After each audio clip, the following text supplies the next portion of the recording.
this is St. Joseph Church, and it has a lot of meaning for this neighborhood. Wow, thank you.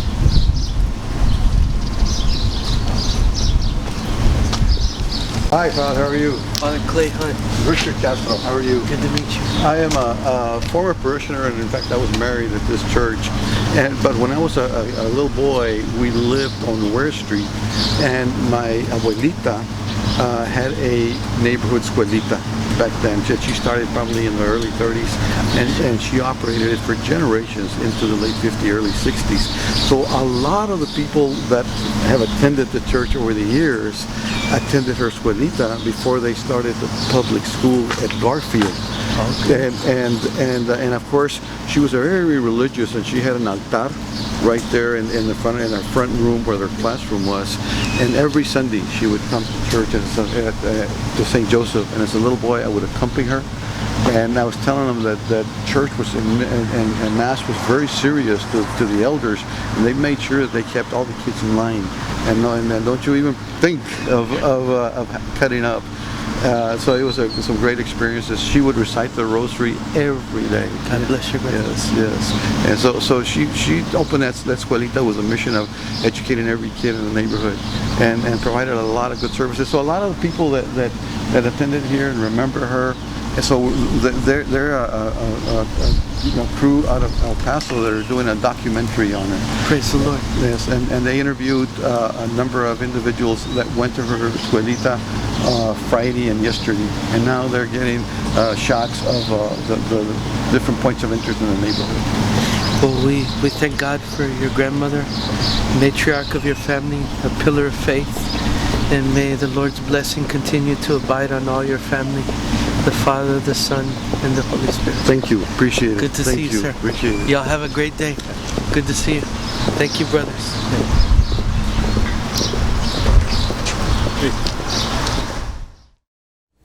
And so, what was Dona Tomasita's mission? To make us love to learn, to get educated, so we could progress in life. She told us the importance of education. Because there was at that time, I remember walking into, the first day I walked into Dona Tomasita's class, La Escuelita de Chihuahua. It was like the little red schoolhouse then.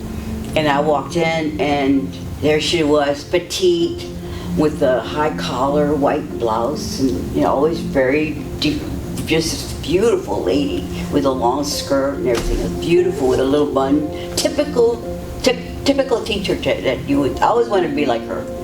That's why I became a teacher. Really? She influenced me so much. Really? She was very strict, but I never got in trouble because I was very into the educational part of it, and she taught all grade levels at one time.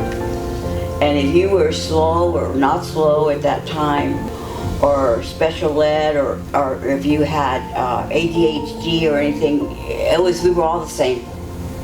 We all learned the same.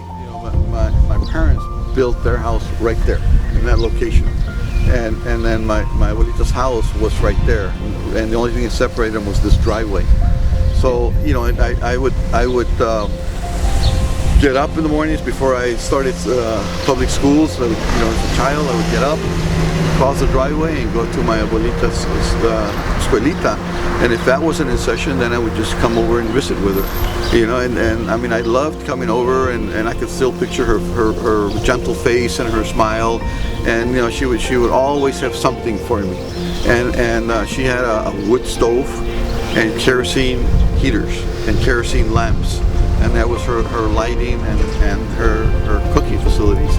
But it was terrific. I would come over and she would fix something for me, or we would just be there talking, and she would be telling me stories, and she'd give me consejos, and she would tell me stories about Puebla and about when she lived in Puebla.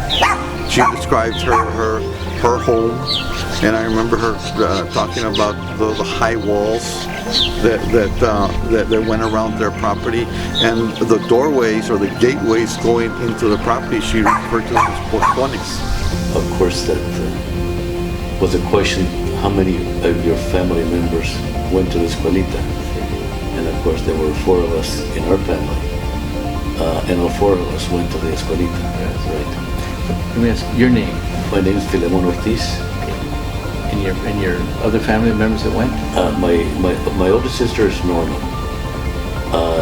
She was the one that went first, then my Esperanza, my sister, and then myself, and then my brother Abel.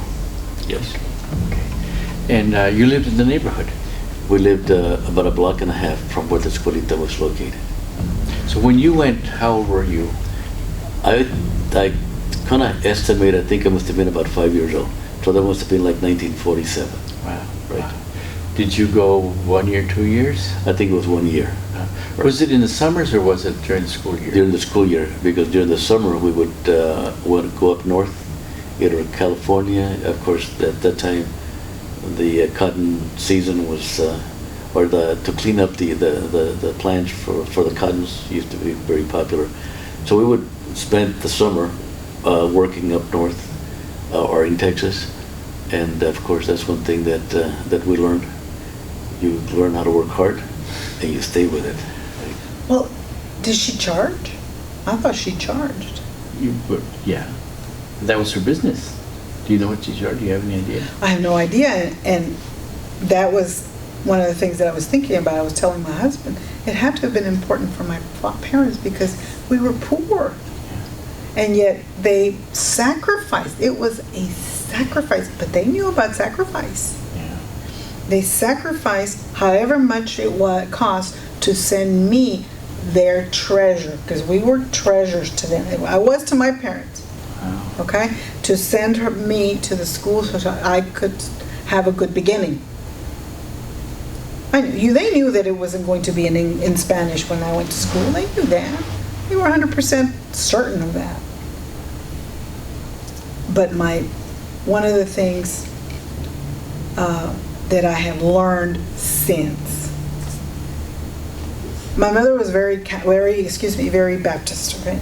Oh. She just replaced her Catholicism with Baptist. Done. Yeah. And I've never been very religious. To this day, I'm not religious. And one day I was talking to my husband, I said, you know what? I think I know what I call negative experience, how I can turn that negative into a positive. And he says, oh yeah? How's that? Everything was done in Spanish.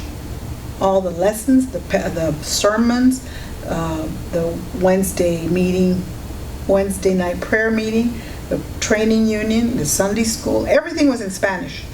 The pastors were from Mexico, from the interior of Mexico. So their diction, their Spanish was a lot better. They were sometimes dumbing their Spanish down. She was part of this Dona Tomasita, because she was from Mexico originally, right? She was from Mexico. So I said, this is what it gave me, because I've always taken pride in the fact that I'm bilingual, fully bilingual. I read, write, and speak Spanish, right? Fully, all across the board. And that's what my mother's religion gave to me. My Mexicanness, my culture, my pride in my culture. Did she come from a family of means? She had some means. I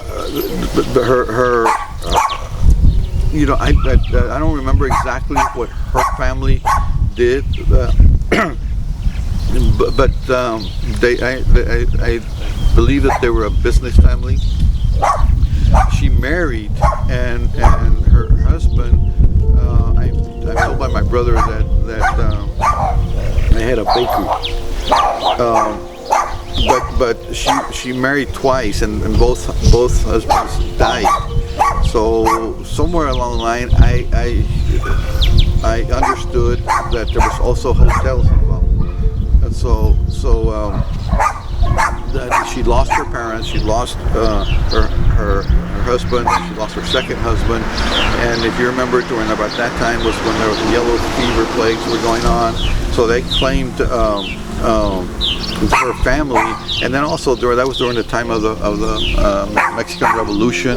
and Madero y Pancho Villa y Diaz, and all that was going on. So she made a decision that she wanted to provide a more stable, better life for her and her child. So that's when she decided to relocate to the United States, and she ended up in Rio Texas, and that's where she built her story in her life.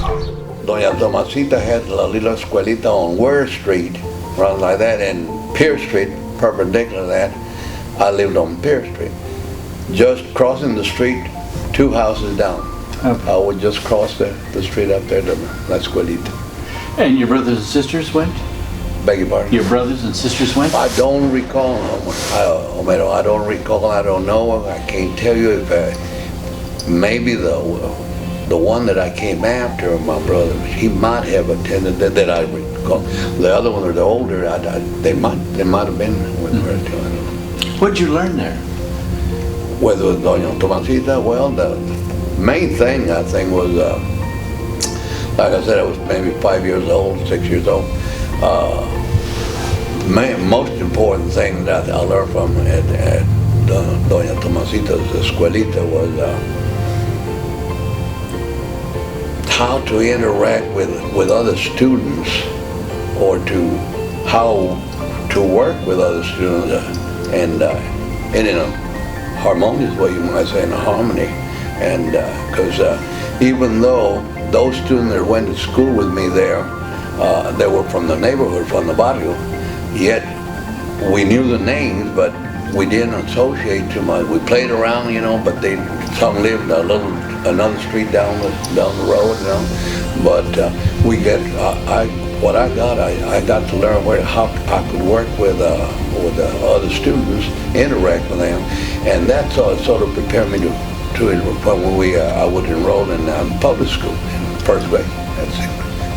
And I learned that much, and of course, what Dona Tomasita would teach us all. You know, she would. I can recall that lady, a slender lady, you know, very articulate, I'd say, more so in Spanish, mostly in Spanish, and I remember the ABCs, the numbers, and try to teach us the sound words, trying to form words with the letters in the alphabet, you know, the sound, and try to teach us a little bit of writing and reading at that time.